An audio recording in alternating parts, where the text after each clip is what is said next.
आत्मविश्वास एक प्रेरक कहानी। दक्षिण भारत में एक राज्य था।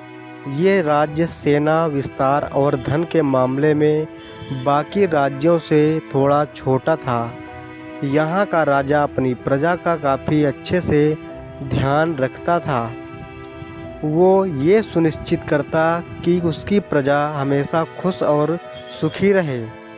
सैन्य बल कम होने की वजह से अक्सर इस राज्य पर पड़ोसी राजा हमला कर इस राज्य को हथियाने की कोशिश करते, लेकिन राजा और राज्य को चाहने वाले सैनिक जी जान से उनका सामना करते और अपने राज्य को बचाते। एक बार इस राज्य पर 10 गुना बड़े सैन्य बल वाले राज्य ने हमला करने का ऐलान कर दिया। इस वजह से इस राज्य के हिम्मती सैनिकों की हिम्मत जवाब दे गई। राजा को अपने सैनिकों को यूं डरा हुआ देखकर चिंता होने लगी। राजा ने अपने सेनापति के साथ एक बैठक कर इस बारे में काफ़ी सोच विचार किया। राजा ने इस समस्या के लिए सेनापति से उपाय चाहा। राजा ये देखकर दंग और निराश हो गया कि उसकी सेना का सेनापति भी इस घटना से डरकर हार मानने की और आत्मसमर्पण करने की बात कर रहा था। उसके हिसाब से इतनी बड़ी सेना का सामना करके सैनिकों की जान गंवाने से अच्छा है सामने वाले राजा से हार स्वीकार कर समझौता कर लिया जाए। अपने सैनिकों और सेनापति के ऐसे रवैये से निराश राजा अपने सन्यासी गुरु के पास जाता है और सारी परिस्थिति से उन्हें अवगत कराता है। राजा की बात और परेशानी समझने के बाद गुरु उसे कहता है कि सबसे पहले उस सेनापति को कारागार में डाल दो जो बिना लड़े ही हार मान गया। राजा ने कहा, अगर वो ऐसा करता है तो उसकी सेना का नेतृत्व कौन करेगा? गुरु ने कहा, मैं भी इसी राज्य में रहता हूँ और अब मुझे भी अपने राज्य का ऋण चुकाने का अवसर मिला है, इसलिए मैं सेना का नेतृत्व करने के लिए तैयार हूँ। हालांकि राजा को ये समझ नहीं आ रहा था कि एक सन्यासी गुरु जिसने कभी कोई युद्ध नहीं लड़ा कैसे सेना का नेतृत्व कर सकता है, लेकिन और कोई मार्ग न होने से राजा मान गया। गुरु अपनी हताश सेना को लेकर युद्ध के लिए कूच कर गया। चलते चलते सेना एक मंदिर के पास पहुंची।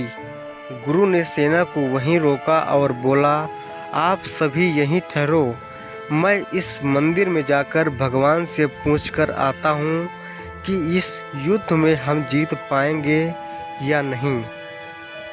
अपने नए सेनापति की बात सुनकर सभी सैनिकों को अजीब लगा। कुछ सैनिकों ने उन्हें पूछा, इस मंदिर में पत्थर की मूर्ति कैसे आपको हमारी हार या जीत के बारे में बताएगी?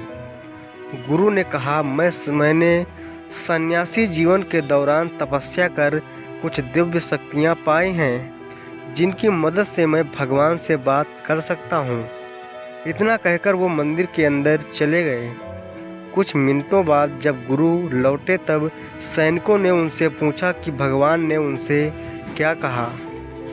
गुरु ने कहा, भगवान ने कहा है, अगर आपको मंदिर में कोई रोशनी दिखाई दे तो आपकी जीत पक्की है।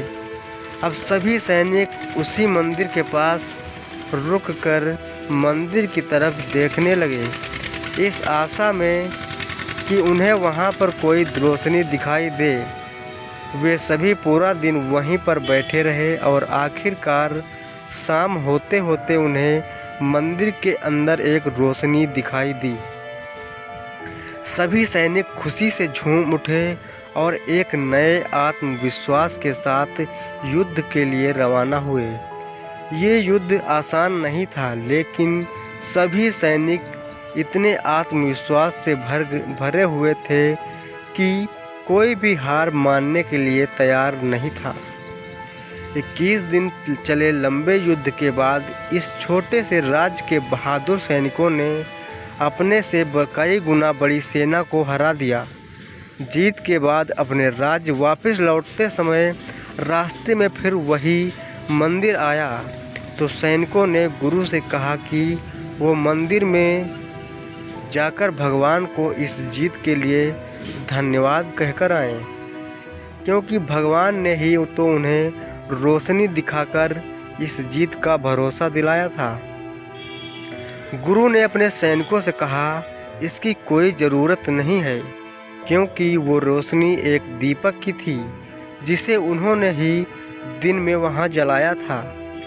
दिन में सूरज की रोशनी के कारण दिए की रोशनी किसी को नज़र नहीं आई, लेकिन जैसे ही सूरज ढला तो दिए की रोशनी सबको दिखाई देने लगी। गुरु की समझदारी और बुद्धि के कारण एक असंभव काम भी संभव हो गया।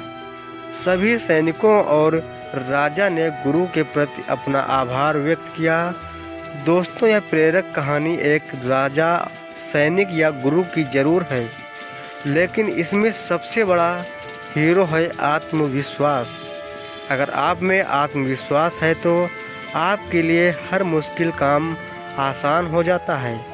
इसलिए दोस्तों, हमेशा खुद पर विश्वास बनाए रखें।